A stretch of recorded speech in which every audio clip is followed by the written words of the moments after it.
Hello students. We are going to complete our week with the unit that we started. We have here Unit 5. Now the title of the unit is Do You Really Need It? And within the unit you can see that we talked about different topics concerning advertisement, about shopping. We took something about advising against something, and we had the pronunciation too. Now, once again, you can see that we have here adverb clauses also, and the real talk are also parts of what we talked about. And as we said, that we have here different types of phrases and different types of pronunciation. Now we're going to start with what we had yesterday in the last lesson. We have here the listening part. Now in the listening lesson, we had something about advertisements. Now we started with a question, how can an advertisement be successful?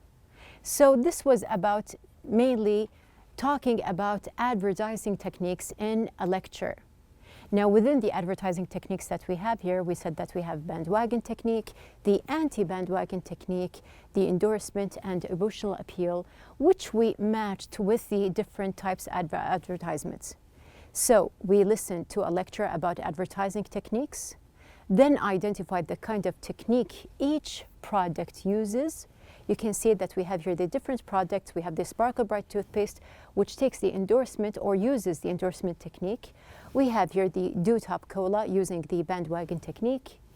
The Indigo jeans, which uses the anti-bandwagon technique, and both the Caremark cards and Safe Home alarm systems use the emotional appeal. Now, after the listening part, we had something dealing with pronunciation. So as usual, we notice how native speakers speak English and how they link their words together and how their sentences flow. So we concentrated on two. We said that there are different ways to pronounce two. Now you can just see here from the graph that we studied yesterday that we can pronounce it as in boo, which is the original pronunciation. So we have a true T with the schwa sound. We have also, it comes out like a D sound, also with a schwa sound, and we have here the flap T pronunciation. And we learned how to link within speaking our T sounds, or the two in general, with the other words. Now we do have an exercise in the book. Now just to start as an examples that we took yesterday, and then we will apply. We have here the first one. We went to the lecture. You can see that there's just one T sound. Come to the event. There's a flap sound here. Come to the event. Let's go to the store. Let's go to the store. There's the D sound here. I wanted to do my homework earlier. I wanted to do my homework. You can see that wanted was changed within the pronunciation, and sometimes even the T that we have here, wanted, disappears. So I wanted to do my homework earlier. Now dropping this true T makes speech smoother, so don't forget to reduce and link the word to. Now we are going to apply the exercises that we have here on page number 73.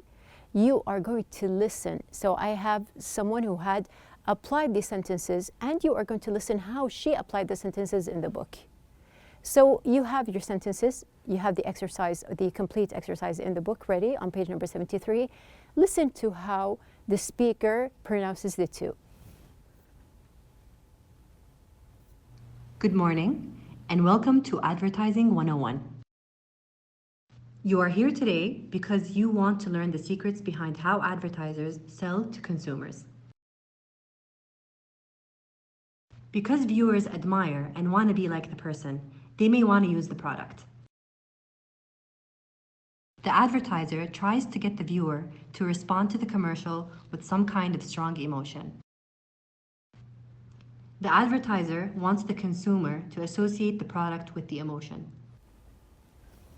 So you can see how the two was pronounced in all the sentences that we have, and now you can link together, and we have all the previous pronunciation lessons that we studied. You can all join them together and use your pronunciation more often to make it more fluent. Now we had something mentioned about a consumer. So who is the consumer? Now here in this sentence, which is number 5 in your book, we have here, the advertiser wants the consumer to associate the product with the emotion. We want to just focus on the word consumer. So actually, we have two people mentioned. We have here the advertiser and the consumer. So you can see basically while we were talking about advertisements that this man here, he is the advertiser. We do have him also here, the advertiser, which makes the other person here and here the consumer. And you can see from the picture here, and there are lots of cards and shopping carts, that he is doing a certain action. So here, the word consumer is actually one of the words that we are going to study within our lesson today, which is the vocabulary building lesson.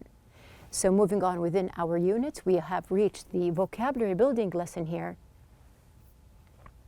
Our objectives of the day are, number one, to give the meaning of new vocabulary from pictures and examples, to establish the meaning of new vocabulary in relation to their synonyms and antonyms, to connect the new words with their definitions.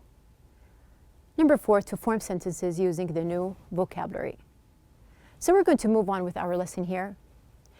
Now, basically, we are going to do the same thing. We are going to read the meaning and try to relate what we know from our previous background.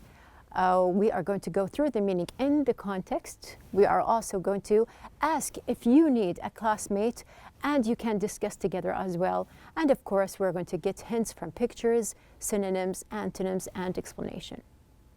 So we're going to move on with our lesson. You have here on page number 73, you will see these words in the reading on pages 60 and 61.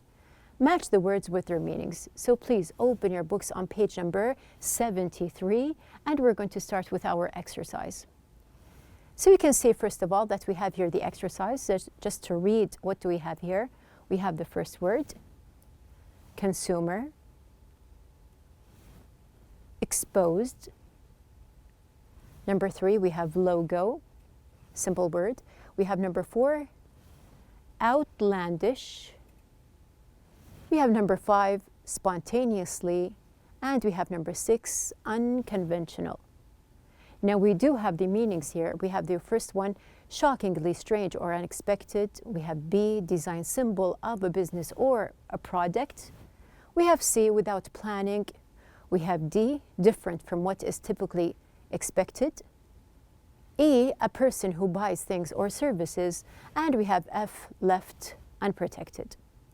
So if you do know any of these words and the meanings, you can match. If you don't, we are going on with our lesson. Now this time we have something different.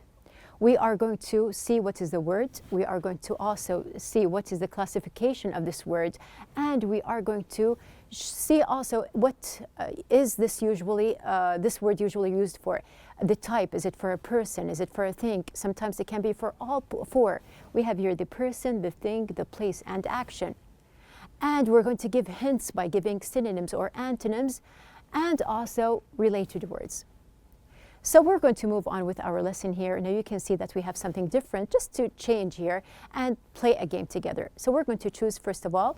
Now here, starting with the game. Now we're going to stop. We're going to start with the first word, which is outlandish. So we have the first word, outlandish, here. You can see from the picture, if you saw someone in the streets moving on and wearing these strange shoes and the different socks, now this person looks quite outlandish. Also, if I tell you that this is the entrance of my house, this is an outlandish entrance. So what is the meaning of outlandish? We have here the word outlandish.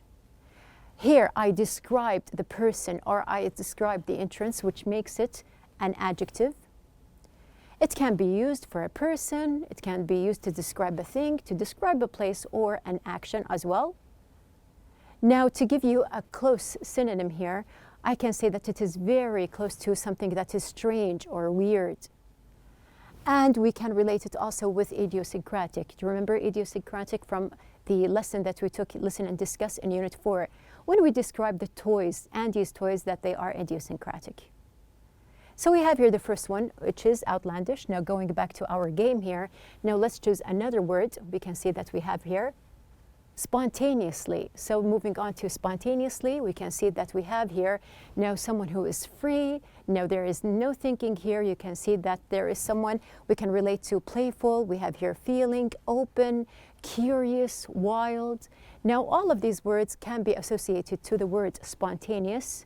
Now just imagine that you are flying, you are free, there are no kinds of commitments, or there is nothing that you have to go back to and make sure of. So we have the word spontaneous as an adjective. Spontaneously with the ly here is the adverb. So since we do have an adverb here, this means that it is for actions. We are describing actions here. Now we can say that the synonym of spontaneous is something freely done. And we can say that we have here something is done without planning. So we have the second word here, which is the word spontaneous. Now moving on with our lesson here, we can stop also and choose the word unconventional. So we have here the word unconventional here. You can see that these are lots of fish. They are going together. They are the same color, but one is totally different. It is a different color and also going the different way. Now we can see also that we have here these 3 light bulbs, and we have here the one in the middle is different. So here, why didn't I say that's just different? Now we're going to see what is the meaning of unconventional. We have here the word unconventional is also an adjective to describe. We can describe a person, a thing, a place, or an action. And we can say that it is very close to, or actually it is the opposite of something that is usual.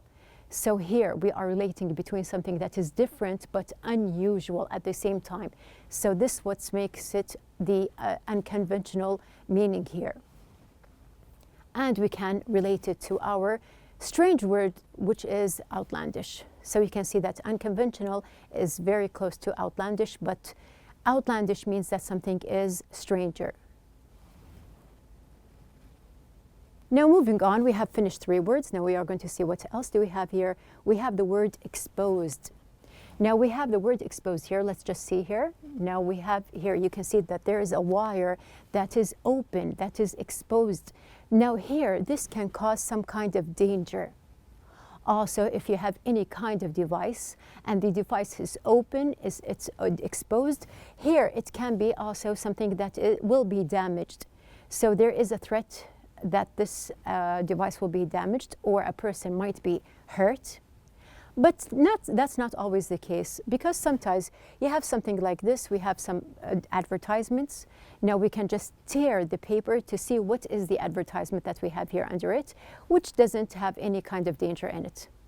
But in general, we are going to say that we have here the word exposed.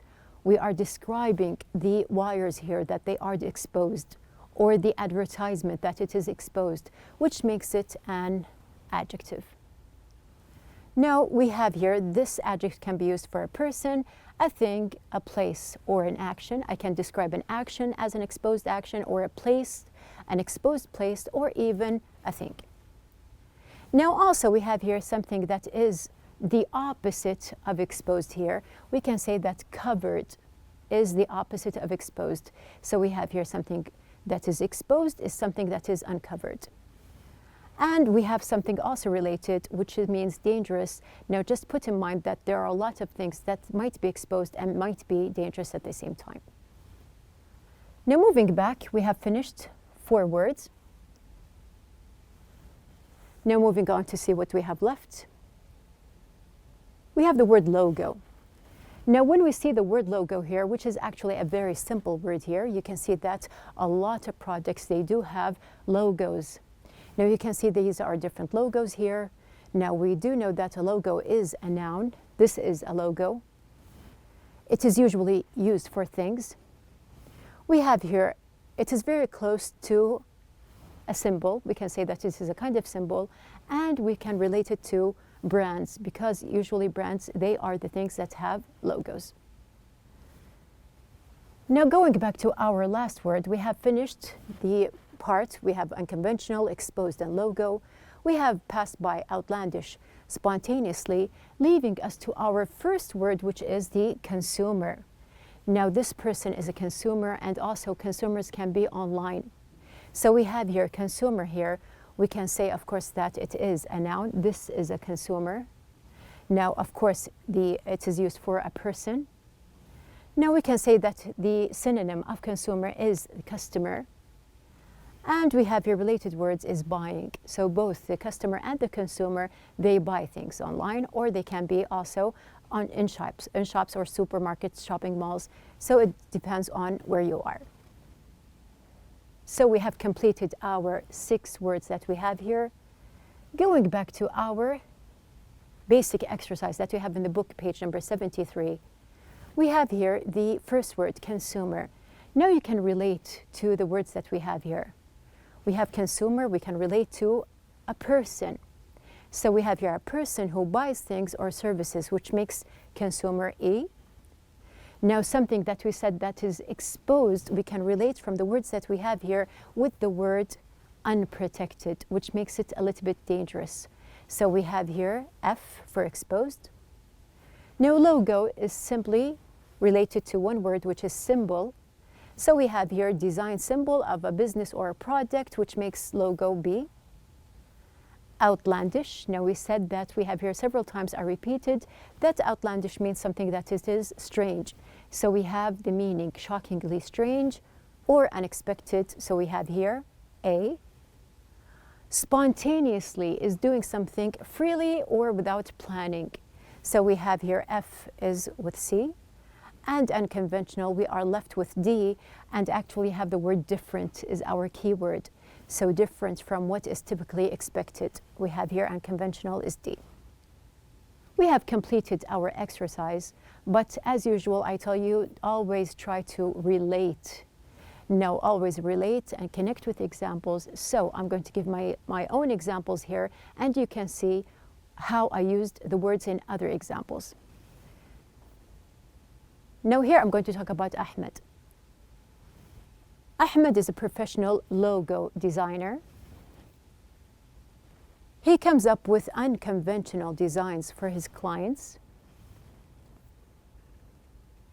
To know what attracts consumers, he spontaneously goes out anywhere and sees what ideas are exposed and starts to think of new ones.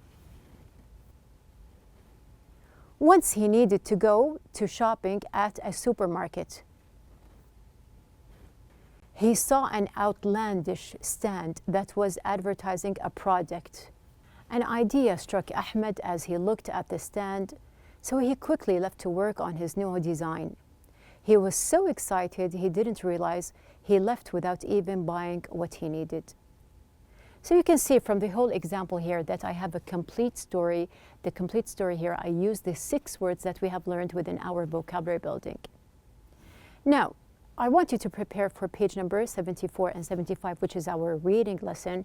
You are going to see the same words that we have here in the vocabulary building within your passage.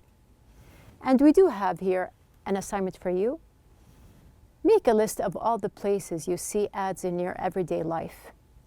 How many ads do you think you are exposed to in an average day?